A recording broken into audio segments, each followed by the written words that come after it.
పవన్ కళ్యాణ్ ఖచ్చితంగా దీనివల్ల నష్టం జరుగుతుంది, హక్కులు ప్రజలు ఎవరైతే ఓనర్స్ ఉన్నారో వాళ్ళు భూ యజమానుల హక్కులు కోల్పోతారని చెప్తూ ఉంటే గవర్నమెంట్ మాత్రం ఇది శాశ్వత భద్రత, భూభద్రత హక్కుల కోసమే దీన్ని తీసుకొస్తాం, దీనివల్ల ఎటువంటి నష్టం లేదని చెప్తూ ఉంది. రైట్, ఇది కోటేశ్వర గారు ముందుగా మీతో స్టార్ట్ చేస్తున్నాం.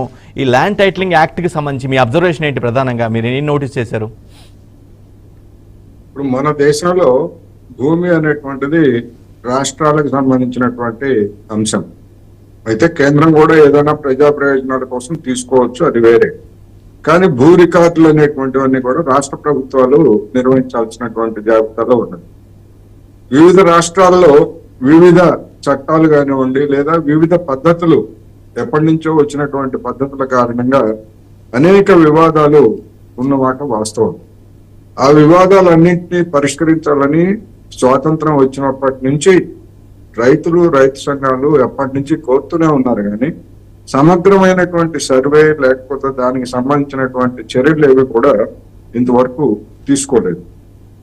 ఈ నేపథ్యంలో వివిధ రాష్ట్రాల్లో వచ్చినటువంటి అనుభవాలని గమనంలోకి తీసుకొని కేంద్ర ప్రభుత్వం ఏర్పాటు చేసినటువంటి నీతి ఆయోగ్ ఒక మోడల్ చట్టాన్ని రాష్ట్రాలకి పంపించింది. దాని ప్రకారం మీ ప్రాంతాల్లో ఉన్నటువంటి దాన్ని మోడల్ గా తీసుకొని మీరు చట్టాలని చేయండి అని చెప్పేసి రాష్ట్రాలకు పంపించింది.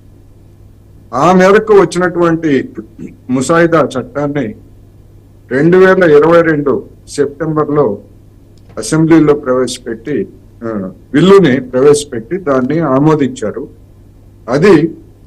దానికి రాష్ట్రపతి ఆమోదం లభించింది.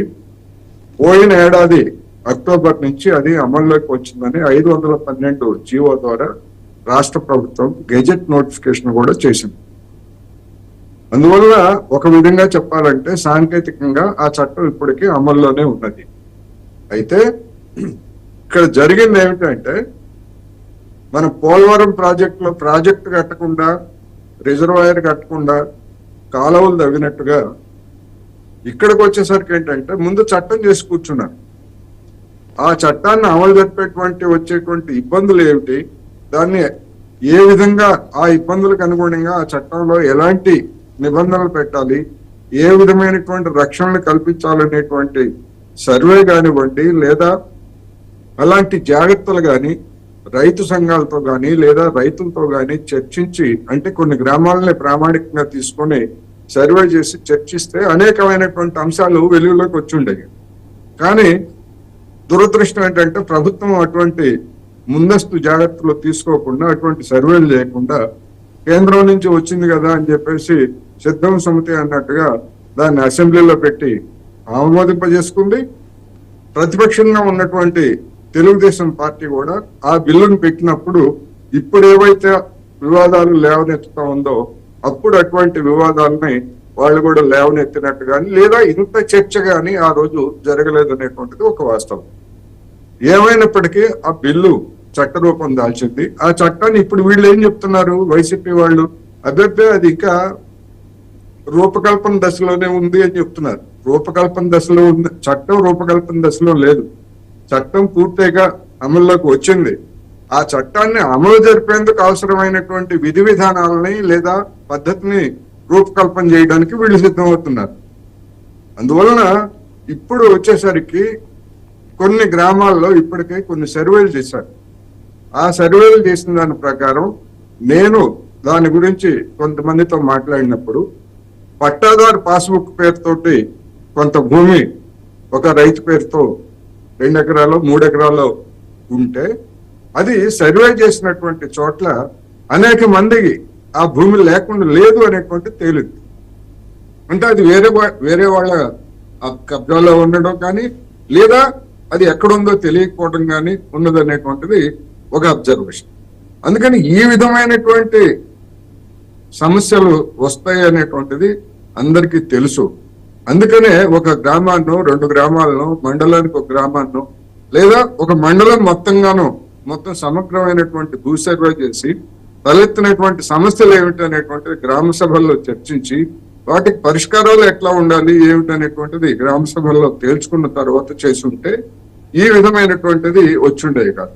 అందుకనే ఇలాంటి వివాదాలు వస్తాయి కనుకనే ఒక శాశ్వత రిజిస్టర్ అట, ఒక వివాదాస్పద రిజిస్టర్ అట, ఇంకొక మూడు రకాల రిజిస్టర్లు తయారు చేస్తారట.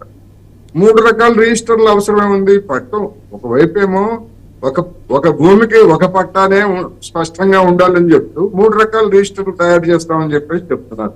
దీనికి ఇప్పుడున్నటువంటి యంత్రాంగం కాకుండా వేరే కొత్త యంత్రాంగాన్ని ఏర్పాటు చేస్తామని చెప్తున్నారు. ఇటువంటివన్నీ కూడా జనంలో అనేకమైనటువంటి అనుమానాలకి దారితీస్తున్నాయి. రెండవది, ఇప్పుడు ఏదైనా ఒక సివిల్ డిస్ప్యూట్ వస్తే, ఆస్తి సంబంధమైనటువంటి డిస్ప్యూట్ వస్తే వెంటనే దగ్గర ఉన్నటువంటి గతంలో తాలూకా కోర్టులు ఉండేవి. ఆ తాలూకా కోర్టులకు లేకపోతే జిల్లా కోర్టులకి జనం వెళ్ళేవారు. ఇప్పుడు అటువంటి అవకాశాన్ని, ఆ విధంగా కోర్టులకు వెళ్ళేటువంటి అవకాశాన్ని ఈ చట్టం తొలగించేసింది. ట్రిబ్యునల్స్ కు వెళ్ళాలట, రాష్ట్ర స్థాయి ట్రిబ్యునల్స్ కు వెళ్ళాలి. ఆ ట్రిబ్యునల్స్ ఇచ్చినటువంటి తీర్పులు ఏమైనా ఉండేట్లయితే వాటి మీద హైకోర్టులకు వెళ్ళొచ్చు అని చెప్పేసి మాత్రం ఉన్నది.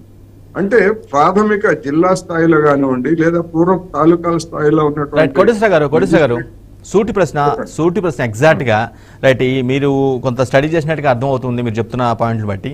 సో దీనివల్ల ల్యాండ్ యాక్ట్, టైటిలింగ్ యాక్ట్ కనుక అమల్లోకి వచ్చినట్లయితే భూముల ఓనర్లు ఎవరైతే ఉంటారో, భూ హక్కుదారులు ఎవరో, వారి హక్కులకు భంగం భరోసా ఉంటుందా, భంగం కలుగుతుందా? అంటే మీ అబ్జర్వేషన్. భంగం కలగదు, భరోసా ఉంటుంది ఒకటి.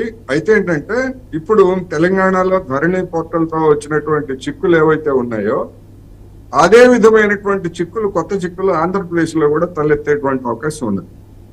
అందువలన ధరణి అనుభవాన్ని చూసిన తర్వాతైనా కనీసం ఆంధ్రప్రదేశ్ లో ఉన్నటువంటి ప్రభుత్వం అలాంటి పునరావృతం కాకుండా దాన్ని అనుభవజ్ఞులైన వాళ్ళతోటి, రైతులతోటి, లేదా అసలు అన్నిటికంటే ముందు సర్వే చేసి ఇటువంటి సమస్యలు వస్తున్నాయనేటువంటి గుర్తింపు చేసి ఉంటే ఉండేది. అందువలన ఇప్పుడు తెలుగుదేశం కానీ లేదా జనసేన వాళ్ళు చెప్తున్నటువంటి కొన్ని అంశాల్లో కొన్ని అతిశయోక్తులు ఉండొచ్చు కానీ కొన్ని మాత్రం వాస్తవంగా రైతాంగానికి లేదా భూమి కలిగినటువంటి వాళ్ళకి ఇబ్బందులు తలెత్తేటువంటి అవకాశాలు ఉన్నాయి. కొత్త వివాదాలు వెళ్ళి ఆ కొత్త వివాదాల్లో హైకోర్టుకు వెళ్ళేటువంటి శక్తి ప్రతి ఒక్కరికి ఉండదు. అందువలన ఇది ఒక కొత్త సమస్యని తలెత్తేటువంటి అవకాశం ఉందనేది మాత్రం నేను స్పష్టంగా చెప్తాను. రైట్. బాలగురుస్వామి గారు, చట్టంని ప్రపోజ్ చేసింది, తీసుకొచ్చింది, తయారు చేసింది కేంద్రము. అది ఇంకా మేము పూర్తి స్థాయిలో వాటి మీద గ్రౌండప్ చేయలేదు, అమల్లో లేదు, కానీ విష ప్రచారం చేస్తున్నారనేది వైసీపీ వాదన. ప్రధానంగా ఈ ల్యాండ్ టైటిలింగ్ యాక్ట్లో మీ పార్టీకి కానీ మీ కూటమికి కానీ ఉన్న మెయిన్ అబ్జెక్షన్స్ ఏంటి? వెంకట గారు, ముందుగా మీకు ప్యానెల్లో ఉన్న పెద్దలకి, బీఆర్కే వీక్షకులు అందరికీ ముందుగా నమస్కారాలు తెలియజేస్తున్నాను.